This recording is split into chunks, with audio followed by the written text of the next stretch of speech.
শহরের কোলাহল তখনও পুরোপুরি চাঙ্গা হয়ে ওঠেনি। চারিদিকে এক ঘন শ্বেতশুভ্র কুয়াশার চাদর মোড়ানো। কনকনে শীতে সেই ভোরে উত্তরে হাওয়া যখন হাড় কাঁপিয়ে বয়ে যাচ্ছিল, তখন দিল্লির শাহজাহান রোডের ধুলপুর হাউসের অর্থাৎ দেশের সর্বোচ্চ প্রশাসনিক সেবা বা ইউপিএসসি ভবনের বিশাল লৌহ কপাটের সামনে এক অভূতপূর্ব দৃশ্যের অবতারণা হয়েছিল। প্রতি বছর এই ভবনটির সামনে এসে জড়ো হয় হাজারো স্বপ্ন, হাজারো বিনিদ্র রজনীর তপস্যা। সেদিনও তার ব্যতিক্রম ছিল না। গেটের বাইরে তিল ধারণের জায়গা ছিল না। চারিদিকে শুধু অভিজাত ও পরিপাটি মানুষের ভিড়। কেউ নামি ব্র্যান্ডের থ্রি পিস স্যুট পরে শেষ মুহূর্তের প্রস্তুতি ঝালিয়ে নিচ্ছে, কেউ বা চকচকে চামড়ার ফাইলে নিজের সার্টিফিকেটগুলো অতি সযত্নে সাজিয়ে রাখছে। তাদের চোখে মুখে মেধা, প্রাচুর্য আর এক চরম আভিজাত্যের অহংকার স্পষ্ট ফুটে উঠছিল। কিন্তু এই সুসজ্জিত, পারফিউমের সুবাসে আমোদিত রাজকীয় ভিড়ের ঠিক এক কোণে দাঁড়িয়েছিল এক মেয়ে। নাম তার নীলাঞ্জনা। চারপাশের ঝকঝকে পরিবেশের সাথে সে এতটাই বেমানান ছিল যে প্রথম দর্শনেই যে কেউ তাকে কোনো ভিন্ন গ্রহের বাসিন্দা বলে ভুল করতে বাধ্য হতো। পরনে তার একটি অতি সাধারণ জীর্ণ ও বিবর্ণ সুতির শাড়ি। শাড়ির আঁচল আর পাড়ের কয়েকটা জায়গা এতটাই ফেঁসে গেছে যে সেখানে সুতোগুলো আলগা হয়ে ঝুলেছিল। পায়ে জড়িয়ে থাকা চপ্পল জোড়া শুধু যে পুরনো ছিল তাই নয়, তার একপাশের ফিতেটা ছিঁড়ে গিয়ে কোনোমতে একটা কালো সুতো দিয়ে গিঁট দেওয়া ছিল। শীতে তার ঠোঁট দুটো সামান্য কাঁপছিল, আর দু হাতে সে শক্ত করে ধরে রেখেছিল একটা তালি মারা, হলদেটে হয়ে যাওয়া কার্ডবোর্ডের ফাইল। তার চেহারায় দীর্ঘ পথ চলার ক্লান্তি, রাতের পর রাত জেগে পড়ার কালচে দাগ আর চরম দারিদ্র্যের ছাপ ছিল স্পষ্ট। অথচ সেই ক্লান্ত চোখের ভেতরের মণি দুটোতে জ্বলছিল এক অকল্পনীয়, আদিম ও অবিচল আত্মবিশ্বাসের আলো। চারপাশের উচ্চবিত্ত ও সুবেশধারী প্রার্থীরা নীলাঞ্জনাকে দেখামাত্রই নিজেদের মধ্যে কোনোই দিয়ে গুঁতো মেরে ফিসফিসানি শুরু করে দিল। নীরবতা ভেঙে অনেকেই উচ্চস্বরে হাসাহাসি জুড়ে দিল। একজন প্রার্থী তার সঙ্গীকে উদ্দেশ্য করে বলল, আরে ভাই, প্রশাসন কি এখন রেশনের দোকান হয়ে গেল নাকি? দেখো দেখো, এও নাকি এসেছে দেশের সবচেয়ে বড় আমলা হওয়ার ইন্টারভিউ দিতে। দেখে তো মনে হচ্ছে কোনো প্রত্যন্ত গ্রামের ক্ষেত থেকে সোজা এখানে ল্যান্ড করেছে। যার নিজের একটা ভালো কাপড় কেনার ক্ষমতা নেই, সে নাকি চালাবে গোটা জেলা। এই তীক্ষ্ণ বিষাক্ত উপহাসের তীরগুলো সরাসরি নীলাঞ্জনার কানে গিয়ে বিঁধছিল। চারপাশের অবজ্ঞাসূচক হাসির আওয়াজ তাকে ক্রমশ গ্রাস করতে চাইছিল। কিন্তু নীলাঞ্জনা একবারের জন্যেও নিজের মাথা নিচু করল না, কিংবা ক্ষোভে লজ্জায় ঘাড় ঘুরিয়ে সেই উপহাসকারীদের দিকে তাকাল না। তার পা দুটো চপ্পলের ভাঙা ফিতের কারণে ধীর গতিতে এগোচ্ছিল ঠিকই, কিন্তু মাটির বুকে তার প্রতিটি পদক্ষেপ ছিল পাহাড়ের মতো অটল ও মজবুত। সে নিজের দাঁতে দাঁত চেপে গভীর এক দীর্ঘশ্বাস ফেলে মনের অন্তরাল থেকে নিজেকেই প্রতিজ্ঞা শোনাল, আজ যদি এই লোকগুলোর সস্তা কথায় আমি ভেঙে পড়ি, তবে এই নির্মম সমাজ আমাকে আর কোনোদিন মাথা উঁচু করে দাঁড়াতে দেবে না। আমাকে লড়তেই হবে। ফেলে আসা অতীত, তাসের ঘরের মতো ভাঙা স্বপ্ন। এই চরম অপমানের মুহূর্তে হঠাৎ করেই নীলাঞ্জনার মনের দেওয়ালে ভেসে উঠল তার ফেলে আসা জীবনের সেই অন্ধকার দিনগুলোর স্মৃতিপট। মাত্র ৩ বছর আগের কথা। নীলাঞ্জনার জীবনটা তখন এমন ধুলোবালি আর ছেঁড়া কাপড়ে মোড়ানো ছিল না। সে তখন শহরের এক বিলাসবহুল বহুত্তলে অত্যন্ত সুখের নির্ঝঞ্ঝাট একটা জীবন কাটাচ্ছিল। তার স্বামী বিক্রম ছিল সমাজের একজন উচ্চপদস্থ, অত্যন্ত প্রভাবশালী সরকারি আমলা। বড় গাড়ি, আজিজত্বে ঘেরা বৃত্ত আর দাসদাসীতে পরিবেষ্টিত একটা সাজানো সংসার ছিল তার। কিন্তু সেই প্রাচুর্যের আড়ালে বিক্রমের ভেতরের মানুষটা ছিল চরম অহংকারী ও পুরুষতান্ত্রিক মানসিকতায় অন্ধ। নীলাঞ্জনার সরলতা আর সাধারণ পরিবার থেকে আসার বিষয়টিকে বিক্রম সবসময় নিজের স্টেটাসের সাথে খাটো করে দেখত। একদিন রাতের ডিনার টেবিলে কোনো এক অতি তুচ্ছ বিষয়ে তর্কাতর্কির এক পর্যায়ে বিক্রম চরম ক্ষিপ্ত হয়ে ওঠে। সে হাতের কাঁচের গ্লাসটা মেঝেতে আছাড় মেজে ভেঙে নীলাঞ্জনার দিকে আঙুল উঁচিয়ে চিৎকার করে বলেছিল, তোমাকে দিয়ে জীবনে কোনো দিন কিচ্ছু হবে না নীলাঞ্জনা। তোমার মতো একটা সাধারণ ব্যাকডেটেড মেয়ে আমার এই উচ্চবিত্ত সমাজ আর সম্মানের বিন্দুমাত্র যোগ্য নয়। তোমার চিন্তাভাবনা আর মানসিকতা চিরকালই ওই নিম্নবিত্তদের স্তরেই রয়ে গেল। আমার বন্ধুদের সামনে তোমাকে পরিচয় করিয়ে দিতেও আমার লজ্জা হয়। সেই আকস্মিক আঘাতে নীলাঞ্জনার পায়ের তলার মাটি যেন সরে গিয়েছিল। সে বুক ফাটানো কান্না চেপে কাঁপা কাঁপা গলায় শুধু একটি প্রশ্নই করতে পেরেছিল। আমি যদি এতটাই অযোগ্য আর নিচু স্তরের হতাম, তবে সেদিন সমাজ ও পরিবারের সামনে আমাকে নিজের অর্ধাঙ্গিনী হিসেবে কেন গ্রহণ করেছিলেন? বিক্রম তখন এক পিশাচের মতো তাচ্ছিল্যের হাসি হেসে উত্তর দিয়েছিল, সেটা ছিল আমার জীবনের সবচেয়ে বড় ভুল, একটা ইমোশনাল ব্ল্যান্ডার। আর একজন বুদ্ধিমান মানুষ হিসেবে আজ আমি সেই মারাত্মক ভুলটা পুরোপুরি শুধরে নিতে চলেছি। ঠিক তার পরের দিন সকালেই নীলাঞ্জনার হাতে ধরিয়ে দেওয়া হয়েছিল ডিভোর্সের আইনি কাগজ। বিক্রম তার ক্ষমতা ও প্রভাব খাটিয়ে নীলাঞ্জনাকে এক কাপড়ে সেই বাড়ি থেকে বের করে দিয়েছিল। সেদিন নীলাঞ্জনার পকেটে একটা টাকাও ছিল না, মাথার উপর ছিল না কোনো ছাদ। আত্মীয় স্বজনরাও বিক্রমের ভয়ে তার দিক থেকে মুখ ফিরিয়ে নিয়েছিল। সম্বল বলতে ছিল কেবল হাজার টুকরো হয়ে ভেঙে যাওয়া একটা বুক আর চোখের জল। কিন্তু সেই নিঝুম অন্ধকার রাতেই ফুটপাথের এক কোণে বসে সে নিজের চোখের জল আঁচলে মুছে এক লৌহ কঠিন শপথ নিয়েছিল, আমি একদিন এই সমাজকে, আর বিশেষ করে বিক্রমকে, নিজেকে প্রমাণ করে দেখাব। এমন এক ক্ষমতার আসনে গিয়ে আমি বসব, যেখানে আজ যারা আমাকে পায়ে মারাচ্ছে, কাল তারা আমাকে স্যালিউট করতে বাধ্য হবে। ইন্টারভিউ হলের থমথমে পরিবেশ। অতীতের সেই যন্ত্রণাদায়ক স্মৃতি থেকে ঝটকা মেরে বাস্তবে ফিরে এলো নীলাঞ্জনা। সিকিউরিটি চেকিং পার হয়ে সে ধীর পায়ে ইন্টারভিউ ভবনের মূল হলরুমে গিয়ে প্রবেশ করল। ভেতরের পরিবেশটা বাইরের চেয়েও অনেক বেশি গম্ভীর, ঠান্ডা আর থমথমে ছিল। চারিদিকের দেওয়ালগুলোতে দেশের মহান মনীষীদের ছবি টাঙানো, আর সোফায় বসে থাকা প্রার্থীরা এক একজন যেন জ্ঞানের জীবন্ত এনসাইক্লোপিডিয়া। সেখানে নীলাঞ্জনার এই ছেঁড়া শাড়ি আর ভাঙা চপ্পল পরা অবয়বটি আবার সবার দৃষ্টি আকর্ষণ করল। সেখানে দাঁড়িয়ে থাকা এক অত্যন্ত চতুর ও অহংকারী প্রার্থী নীলাঞ্জনাকে আপাদ মস্তক ব্যঙ্গাত্মক দৃষ্টিতে জরিপ করে উচ্চস্বরে বলে উঠল, এক্সকিউজ মি ম্যাডাম, এটা কিন্তু ইউনিয়ন পাবলিক সার্ভিস কমিশনের মেইন ইন্টারভিউ বোর্ড, কোনো সরকারি রেশনের দোকান বা খয়রাতি সাহায্য নেওয়ার লাইন নয় যে আপনি এভাবে চলে এসেছেন। তার কথা শুনে পাশের আরেকজন প্রার্থী মুখ টিপে হেসে ফোড়ন কাটল। আই থিঙ্ক ও ভুল করে এই ঠিকানায় চলে এসেছে। সিকিউরিটিকে ডেকে একে এক্ষুনি বাইরে বের করে দেওয়া উচিত, ইন্টারভিউ হলে ডেকোরাম নষ্ট হচ্ছে। নীলাঞ্জনা এবার আর চুপ থাকল না। সে সেই প্রার্থীর চোখের দিকে সরাসরি তাকাল।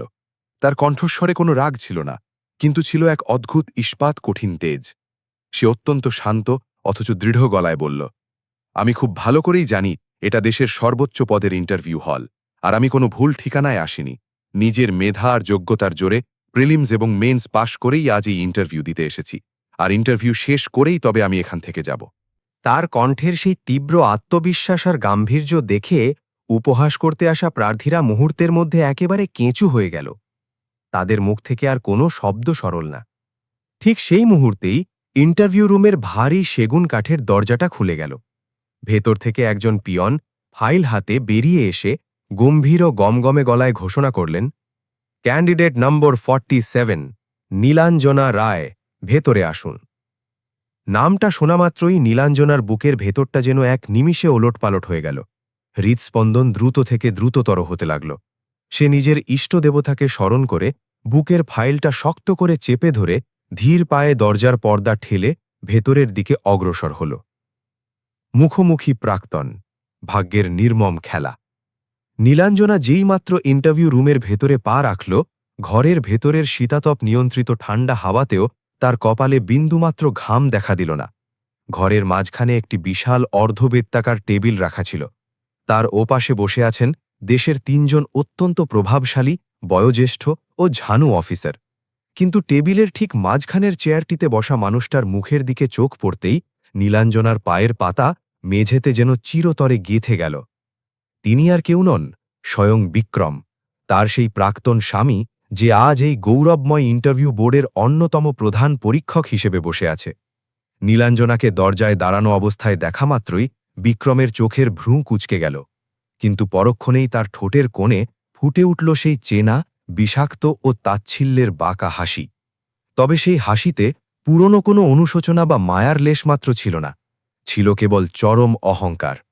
সে পাশে বসা বোর্ডের অন্য একজন বয়স্ক অফিসারের দিকে সামান্য ঝুঁকে অত্যন্ত নিচু কিন্তু স্পষ্ট স্বরে বলল, স্যার, আজকের এই ইন্টারভিউ সেশনটা কিন্তু বেশ বিনোদনমূলক আর ইন্টারেস্টিং হতে চলেছে। পুরো ঘর জুড়ে একটা হালকা ছদ্মগম্ভীর হাসির গুঞ্জন ছড়িয়ে পড়ল। নীলাঞ্জনা এক মুহূর্তের জন্য থমকে গেলেও তার অবচেতন মন তাকে মনে করিয়ে দিল তার সেই ফুটপাথের শপথের কথা। সে নিজেকে সম্পূর্ণ নিয়ন্ত্রণে এনে অত্যন্ত মার্জিতভাবে সবাইকে শুভ সকাল জানিয়ে সামনের নির্দিষ্ট কাঠের চেয়ারটিতে গিয়ে বসল। বোর্ডের একদম বাঁদিকের একজন সিনিয়র অফিসার চশমাটা নাকের ডগায় নামিয়ে বেশ গম্ভীর গলায় প্রশ্ন করলেন, আপনার নাম? নীলাঞ্জনা রায় কোনো রকম জড়তা বা কম্পন ছাড়াই অত্যন্ত ধীর কিন্তু অবিচল কণ্ঠে সে উত্তর দিল। বিক্রম তখন নীলাঞ্জনার বায়োডেটার ফাইলটা নিজের হাতে তুলে নিল। সে কাগজের পাতাগুলো এমনভাবে উল্টাতে লাগল যেন সে কোনো সস্তা খবরের কাগজ পড়ছে। সে ইচ্ছেকৃতভাবে একটু জোরে ঘরের সবাইকে শুনিয়ে ব্যঙ্গাত্মক সুরে পড়া শুরু করল। শিক্ষাগত যোগ্যতা একেবারেই সাধারণ মানের, গ্র্যাজুয়েশন, কোনো নামী ইউনিভার্সিটির ডিগ্রি নেই। কাজের অভিজ্ঞতা বলতে সম্পূর্ণ শূন্য, অথচ ম্যাডামের আত্মবিশ্বাস দেখে মনে হচ্ছে তিনি আজ এক লাফে আকাশ ছুঁয়ে ফেলতে চাইছেন। ফাইলটা টেবিলের ওপর ছুঁড়ে ফেলে বিক্রম সরাসরি নীলাঞ্জনার চোখের দিকে তাকিয়ে চরম কটাক্ষের সুরে বলল, তো ম্যাডাম নীলাঞ্জনা, আপনি হঠাৎ এই দেশের সবচেয়ে বড় প্রশাসনিক অফিসার কেন হতে চাইলেন? সিভিল সার্ভিস কি আপনার কাছে কোনো ধরনের ইয়ার্কি বা ছেলে খেলা মনে হয়? নীলাঞ্জনা বিন্দুমাত্র বিচলিত হল না। সে নিজের দৃষ্টি সোজা বিক্রমের মনির ওপর স্থির রাখল। তার সেই চাহনিতে আজ আর কোনো পুরনো ভয়, কান্না বা পরাজয়ের গ্লানি ছিল না। সে অত্যন্ত শান্ত গলায়, অথচ প্রতিটি শব্দে এক অদৃশ্য ক্ষমতা মিশিয়ে বলল, ইয়ার্কি আর ছেলে খেলা তো স্বয়ং জীবন আর আমার ভাগ্য আমার সাথে করেছিল স্যার। আজ আমি এখানে সেই নির্মম ইয়ার্কির এক চূড়ান্ত ও যোগ্য জবাব দিতে এসেছি। তার এই একটিমাত্র বাক্যের ধার এতটাই তীব্র ছিল যে পুরো ইন্টারভিউ রুমে মুহূর্তের মধ্যে এক পিন পতন নীরবতা ছেয়ে গেল। বিক্রম এই ধরনের প্রত্যুৎপন্ন মতিতা আর উত্তরের জন্য মোটেও প্রস্তুত ছিল না। সে কিছুটা থতমত খেয়ে গেল। তার ফর্সা মুখটা সামান্য লাল হয়ে উঠল। তবে পরক্ষণেই নিজের অহংকারকে পুনরুজ্জীবিত করে তাচ্ছিল্যের হাসি হেসে বলল, জবাব? তুমি আবার কিসের জবাব দেবে? তোমার এই ছেঁড়া শাড়ি আর ভাঙা চপ্পলের দশা দেখে তো মনে হচ্ছে তুমি নিজেই একটা মস্ত বড় প্রশ্নবোধক চিহ্ন, যার কোনো সঠিক উত্তর আজ পর্যন্ত এই সমাজ খুঁজে পায়নি। টেবিলের নিচে নীলাঞ্জনার হাত দুটো উত্তেজনায় কাঁপছিল ঠিকই, কিন্তু সে মনের ভেতরের সমস্ত শক্তিকে এক জায়গায় এনে অত্যন্ত স্থির কণ্ঠে জবাব দিল, স্যার, প্রশ্ন কখনোই এমন কিছু হয় না যার কোনো উত্তর পৃথিবীতে নেই। বরং প্রশ্ন সেটাই হয় যা সমাজের কিছু কিছু অহংকারী মানুষ নিজেদের স্বার্থের জন্য ইচ্ছে করেই বুঝতে চায় না। মেধা, সততা ও দর্শনের লড়াই। এবার বোর্ডের অপর একজন অফিসার, যিনি এতক্ষণ ধরে নীলাঞ্জনার বডি ল্যাঙ্গুয়েজ লক্ষ্য করছিলেন, তিনি কিছুটা সোজা হয়ে বসে বেশ গম্ভীরভাবে তাকে প্রশ্ন করলেন, আচ্ছা নীলাঞ্জনা, খুব চমৎকার উত্তর দিয়েছেন। এবার বলুন তো, আপনার নিজের দৃষ্টিতে আপনার সবচেয়ে বড় দুর্বলতা ঠিক কি? নীলাঞ্জনা এক সেকেন্ডও নষ্ট না করে অত্যন্ত সাহসের সাথে অবলীলায় উত্তর দিল, স্যার, আমার সবচেয়ে বড় দুর্বলতা হল আমি পরিস্থিতির চরম আঘাতে মাঝে মাঝে সাধারণ মানুষের মতোই ভেঙে পড়ি, কেঁদে ফেলি। কিন্তু আমার সবচেয়ে বড় শক্তি হল আমি ভেঙে পড়লেও কোনো অবস্থাতেই পরিস্থিতির কাছে নিজের আত্মসম্মান বিসর্জন দিয়ে হার মানি না। তাহলে আপনার সবচেয়ে বড় শক্তির জায়গা কোনটা? অফিসার আবার প্রশ্ন করলেন। আমি মাটিতে মুখ থুবড়ে পড়ে যাওয়ার পর নিজের ভাঙা টুকরোগুলো কুড়িয়ে আবার উঠে দাঁড়াতে পারি। কারণ স্যার, যার কাছে হারানোর মতো আর কিছুই অবশিষ্ট থাকে না, এই পৃথিবী তাকে আর নতুন কোনো ভয় দেখাতে পারে না। ঘরে উপস্থিত সব ডাকসাইতে আমলারা এবার একে অপরের মুখের দিকে বেশ বিস্ময় ও সমীহ নিয়ে তাকাতে লাগলেন। বিক্রম এখন ভেতরে ভেতরে প্রচণ্ড অস্বস্তি আর এক অজানা হীনমন্যতা অনুভব করতে শুরু করেছিল। সে পরিস্থিতি আবার নিজের নিয়ন্ত্রণে আনার জন্য নীলাঞ্জনার দার্শনিক কথাগুলোকে উড়িয়ে দেওয়ার চেষ্টা করে বলল, শুনুন ম্যাডাম, এসব সুন্দর সুন্দর তাত্ত্বিক কথা বইয়ের পাতার সিলেবাসেই পড়তে বেশ ভালো লাগে। বাস্তব জীবনের রুক্ষ আর কঠিন জমিনে এসব আবেগের কোনো মূল্য নেই। নীলাঞ্জনা ঠোঁটের কোণে একটা হালকা, করুণ অথচ আত্মবিশ্বাসী হাসি ফুটিয়ে তুলে বলল, স্যার, বইই তো আমাদের বাস্তব জীবনকে চিনতে আর পড়তে শেখায়। আর মানুষের এই চড়াই আর উতরাইয়ে ভরা জীবনটাই হল পৃথিবীর সবচেয়ে বড় আর কঠিন লাইব্রেরি। বোর্ডে তৃতীয় অফিসার এবার বেশ কৌতূহল নিয়ে প্রশ্ন করলেন, আচ্ছা নীলাঞ্জনা, ধরুন যদি আপনি এই চাকরিটা কোনো কারণে না পান, তবে আপনার পরবর্তী পদক্ষেপ কি হবে? আপনি কি ভেঙে পড়বেন? নীলাঞ্জনা বিন্দুমাত্র দ্বিধা না করে অত্যন্ত দৃঢ়তার সাথে জবাব দিল, আমি আমার ভুলগুলো পুনর্মূল্যায়ন করে নিজেকে আরও বেশি ধারালো করে আবার চেষ্টা করব। যতদিন না আমি আমার লক্ষ্যে পৌঁছাচ্ছি, আমার এই লড়াই চলতেই থাকবে। আর যদি সারা জীবনেও আপনি এই পরীক্ষায় সফল না হন, তখন কি করবেন? এই প্রশ্নটা শুনে নীলাঞ্জনার চোখের কোণে এক ফোঁটা জল চিকচিক করে উঠল, কিন্তু তার কণ্ঠস্বর ছিল ইস্পাতের মতো শক্ত। সে বলল, যদি সারা জীবনেও আমি এই চেয়ারে বসতে না পারি, তবে আমি আমার এই কঠিন লড়াইয়ের অভিজ্ঞতা দিয়ে সমাজের অন্য কোনো পিছিয়ে পড়া অবহেলিত মেয়েকে এই চেয়ারে বসার যোগ্য হিসেবে গড়ে তুলব। কারণ স্যার, এই স্বপ্নটা শুধু আমার একার পেট চালানোর চাকরি নয়, এটা সমাজের সেই প্রতিটি নিষ্পেষিত মানুষের অস্তিত্বের লড়াই, যাদেরকে এই সমাজ সবসময় দুর্বল, অক্ষম আর অযোগ্য বলে মনে করে। সিস্টেম বনাম জীবনবোধ। গোটা রুমে এখন এক অদ্ভুত, শ্বাসরুদ্ধকর নীরবতা বিরাজ করছে। বিক্রম আজ প্রথমবারের মতো নীলাঞ্জনার অকাট্য যুক্তির সামনে পুরোপুরি বোবা হয়ে গিয়েছিল। সে অত্যন্ত তীক্ষ্ণ আর সূক্ষ্ম দৃষ্টিতে নীলাঞ্জনাকে পর্যবেক্ষণ করতে লাগল।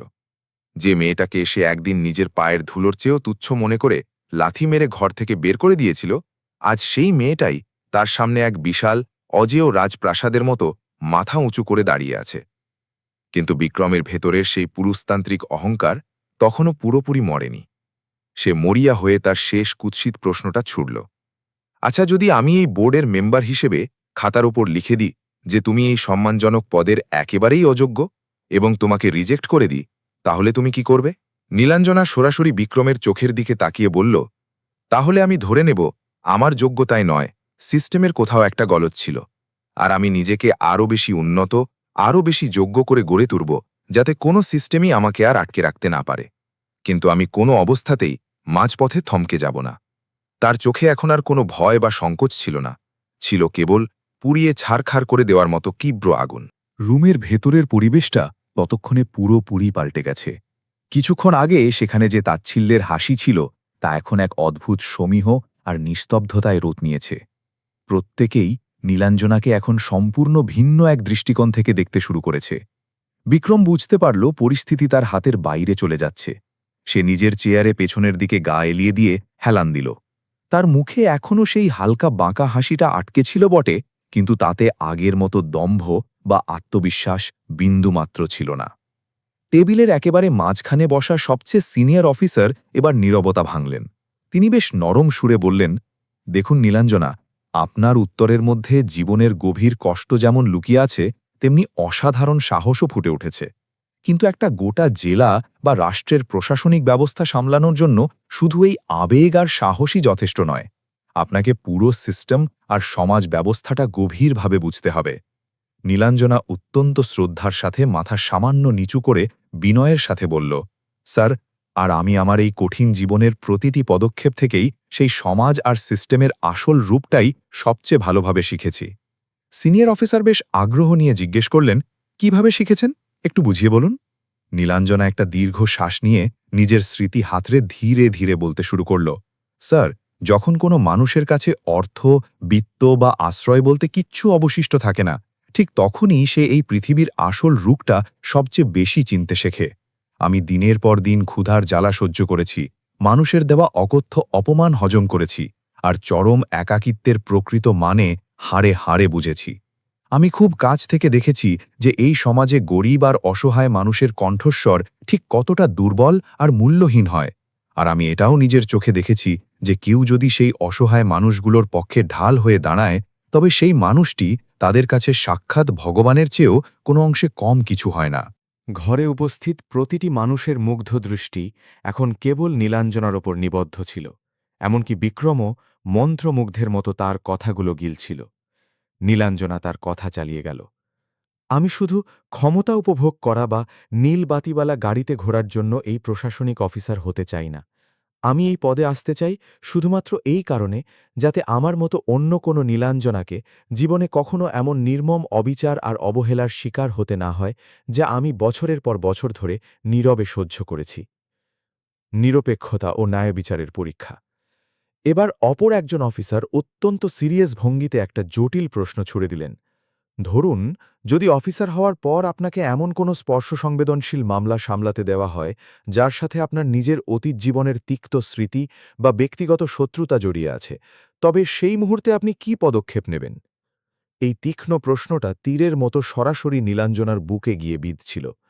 সে মাত্র এক মুহূর্তের জন্য আর চোখে বিক্রমের দিকে তাকালো, তারপর খুব সাবলীলভাবে দৃষ্টি সরিয়ে নিয়ে বলল, স্যার, আমি আমার অতীত জীবনের কোনো কালো ছালাকেই আমার প্রশাসনিক দায়িত্ব আর সিদ্ধান্তের ওপর বিন্দুমাত্র প্রভাব ফেলতে দেব না। কারণ একজন সৎ অফিসারের প্রধান কাজ হল নিরপেক্ষভাবে আইন অনুযায়ী ন্যায়বিচার প্রতিষ্ঠা করা, নিজের ক্ষমতার অপব্যবহার করে ব্যক্তিগত প্রতিশোধ নেওয়া নয়। প্রতিশোধ মানুষকে ছোট করে আর ন্যায়বিচার সমাজকে বড় করে। আরেকজন অফিসার শেষ প্রশ্ন করলেন, আপনার কাছে তো কোনো ধরনের আর্থিক সুযোগ সুবিধা ছিল না, পরিবারের কোনো সমর্থন ছিল না, তবুও এত সব বাধা পেরিয়ে আপনি আজকের এই দিন পর্যন্ত কিভাবে এলেন? নীলাঞ্জনার চোখের তারায় তখন একটা অদম্য দীপ্তি ফুটে উঠল। সে খুব শান্ত কিন্তু দৃঢ় কণ্ঠে বলল, স্যার, যখন আমার চারপাশের পুরো পৃথিবী শূন্য হয়ে গেছিল, আমার কাছে হারানোর মতো আর কিছুই ছিল না, তখন আমার ভেতরে শুধু একটা জিনিসই বেঁচেছিল, অদম্য জেদ।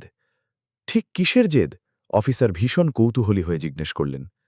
নিজেকে এই পৃথিবীর বুকে যোগ্য প্রমাণ করার জেদ, আর সেই সব অহংকারী মানুষদের ধারণা সম্পূর্ণ ভুল প্রমাণ করার জেদ। ঘটার রুমে আবার এক গভীর নীরবতা নেমে এলো। বিক্রম এখন একেবারে চুপচাপ বসেছিল, তার বুকের ভেতরে জমানো অহংকারের বিশাল প্রাচীরটা যেন একটু একটু করে ভেঙে গুড়িয়ে যাচ্ছিল। ইন্টারভিউ পর্ব এবার শেষ হল। সিনিয়র অফিসার একটা সন্তুষ্টির হাসি হেসে বললেন, অসংখ্য ধন্যবাদ নীলাঞ্জনা, আমাদের আর কিছু জানার নেই, আপনি এবার আসতে পারেন। নীলাঞ্জনা অত্যন্ত বিনীতভাবে মাথা নিচু করে সবাইকে সম্মান জানাল এবং নিজের সিট থেকে উঠে ধীর পায়ে দরজার দিকে এগোতে লাগল।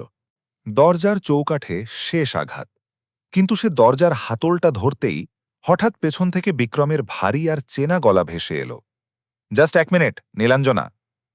নীলাঞ্জনার পা সেখানেই থমকে গেল। সে অত্যন্ত শান্তভাবে পেছনে ফিরে তাকাল। বিক্রম তার নির্দিষ্ট চেয়ার থেকে উঠে সোজা হয়ে দাঁড়িয়েছিল। বোর্ডে উপস্থিত বাকি অফিসাররা বিক্রমের এই হঠাৎ আচরণে বেশ অবাক হয়ে একে অপরের দিকে তাকাচ্ছিলেন।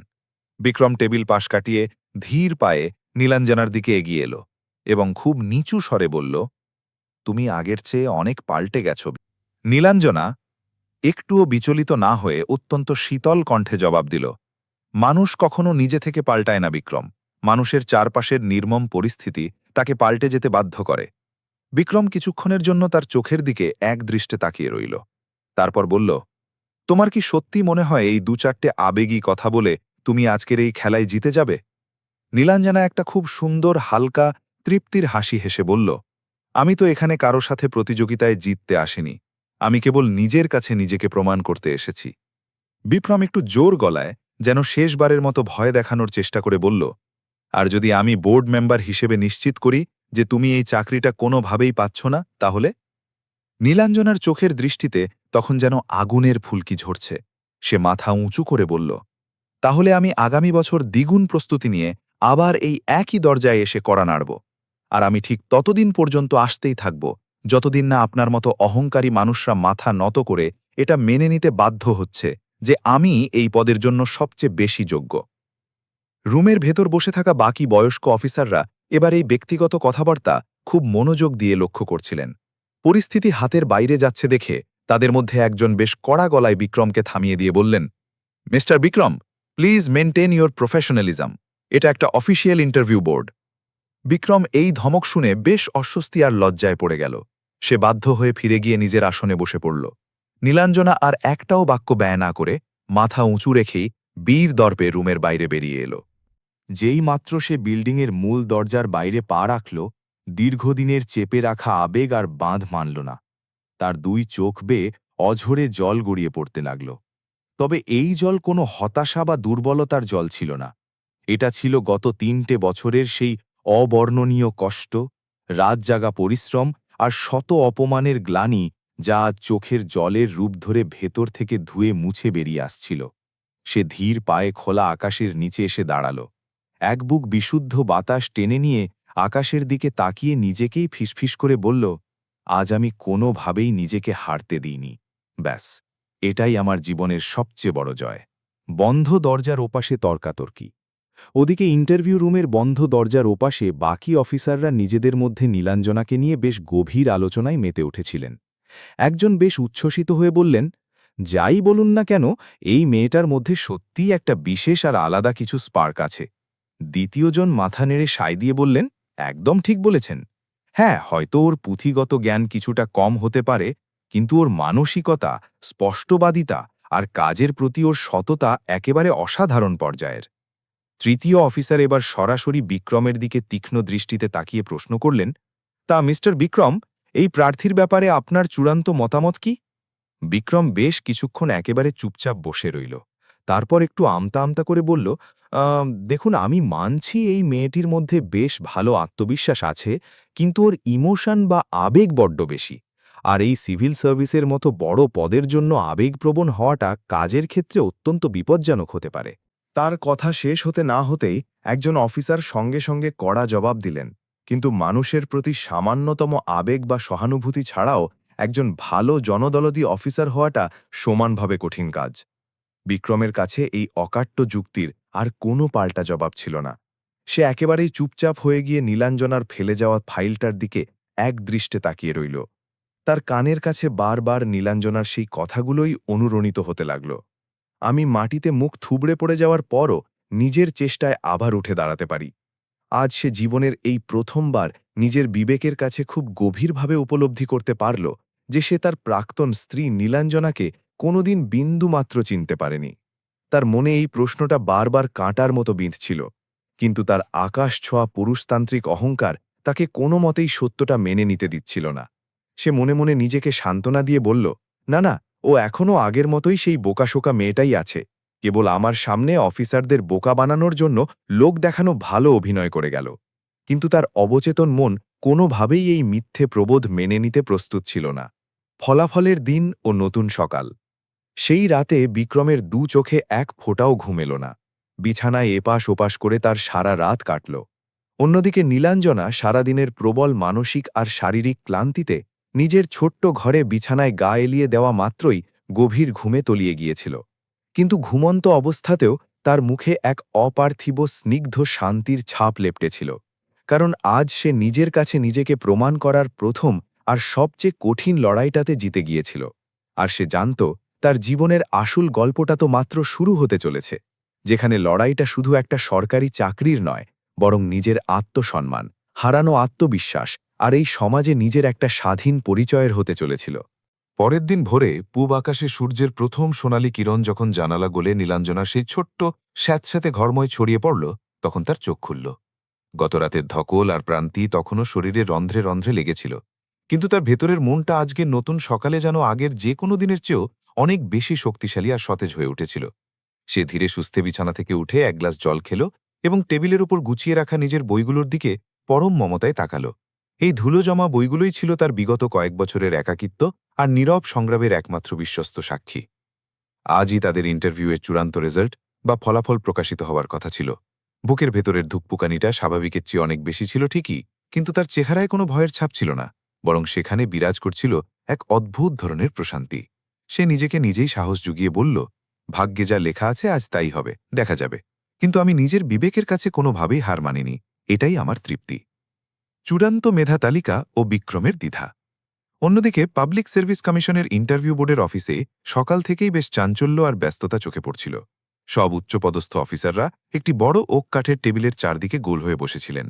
একজন সিনিয়র অফিসার গলা ঝেড়ে বললেন, সেন্ট্রাল থেকে নির্দেশ আছে আজই আমাদের চূড়ান্ত মেধা তালিকা প্রস্তুত করে সাবমিট করতে হবে।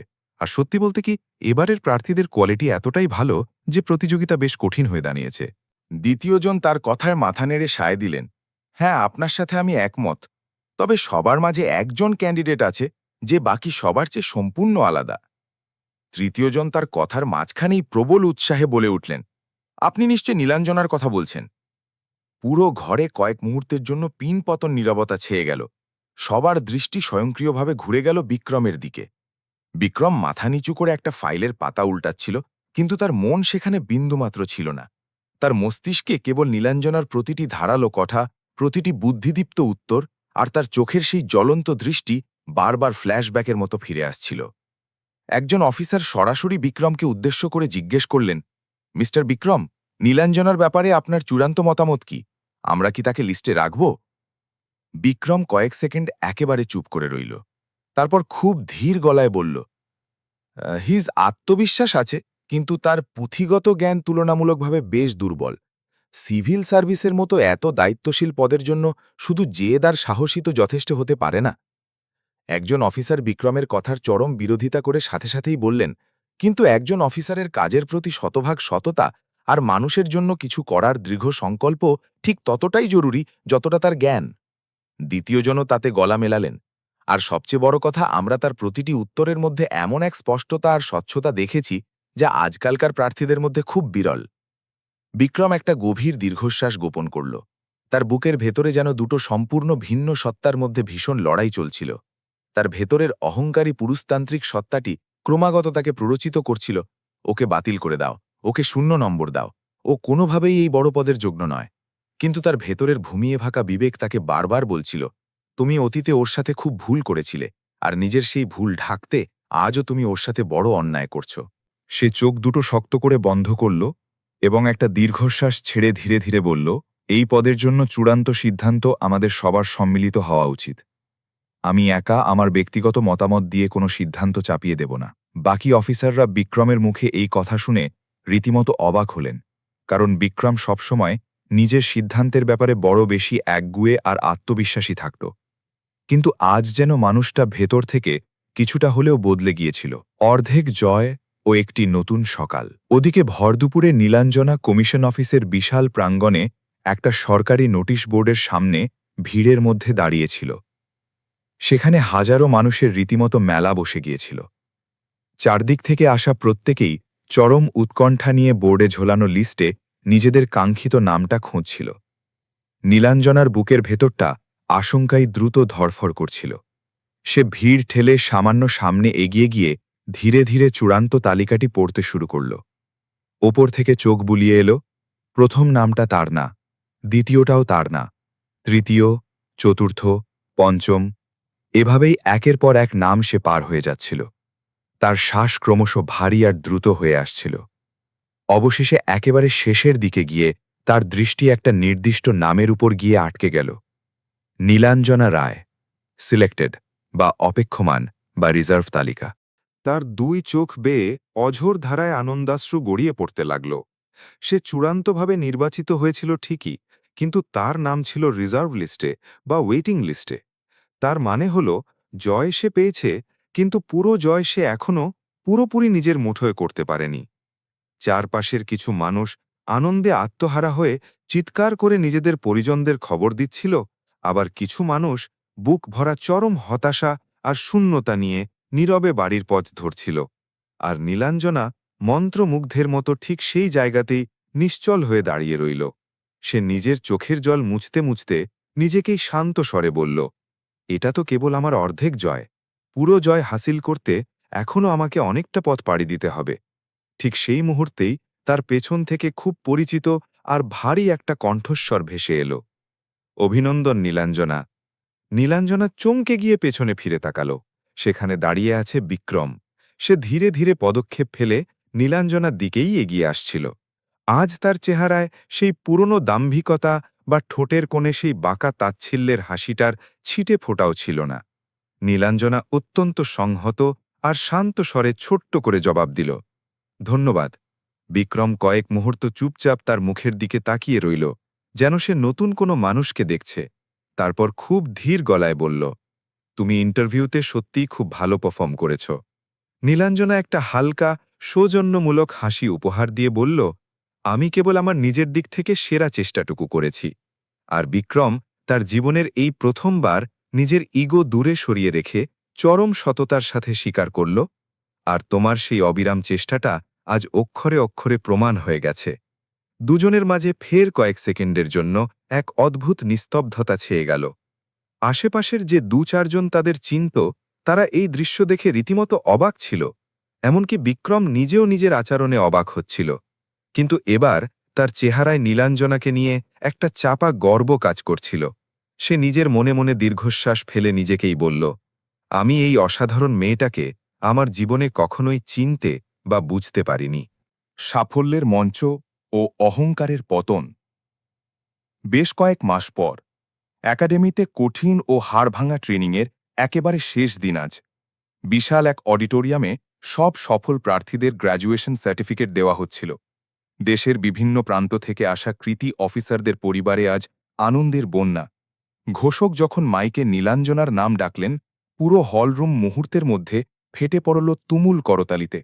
সে অত্যন্ত আত্মবিশ্বাসের সাথে মাথা উঁচু করে স্টেজে উঠে গেল এবং দেশের শীর্ষ আমলাদের হাত থেকে নিজের মেধার সর্বোচ্চ স্বীকৃতি, সম্মানজনক সার্টিফিকেটটা গ্রহণ করল।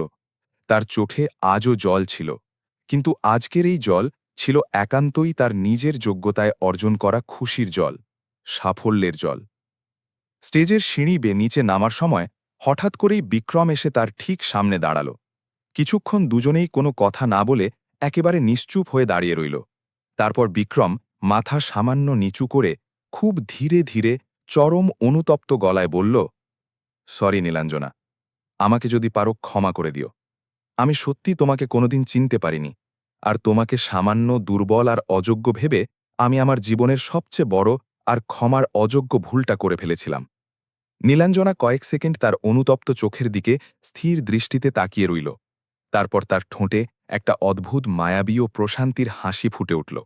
সে খুব নরম অথচ স্পষ্ট গলায় বলল, এ নিয়ে আর আপনি কোনো অপরাধ বোধে ভুগবেন না বিক্রমবাবু। কোনো ব্যাপার না। আপনি যদি সেদিন আমাকে ওই চরম অপমানটা করে এক কাপড় বাড়ি থেকে বের করে না দিতেন, তাহলে হয়তো আজ আমি এই সাফল্যের মঞ্চে দাঁড়িয়ে আইএএস অফিসার হতে পারতাম না। প্রকারান্তরে আপনার সেই আঘাতই আমার ভেতরের সুপ্ত শক্তিকে জাগিয়ে তুলেছিল। তাই আপনাকেও ধন্যবাদ। বিক্রম লজ্জায় আর অনুশোচনায় নিজের মাথা পুরোপুরি নিচু করে নিল। সে আজ খুব ভালো করেই বুঝতে পেরেছিল যে মানুষের ভেতরের আসল মানসিক শক্তি আর আত্মসম্মান কাকে বলে। নীলাঞ্জনা তাকে পাশ কাটিয়ে বীর দর্পে সামনের দিকে এগিয়ে গেল। আজ সে আর কেবল এক সাধারণ অবহেলিত মেয়ে ছিল না। আজ সে দেশের লাখো কোটি লাঞ্ছিত মেয়ের কাছে এক জ্বলন্ত অনুপ্রেরণা, একটা শক্তিশালী ও স্বাধীন পরিচয় হয়ে উঠেছিল। নতুন দিগন্ত ও এক নতুন নীলাঞ্জনা। এর কয়েক মাস পর নীলাঞ্জনা তার জীবনের প্রথম পোস্টিং পেল।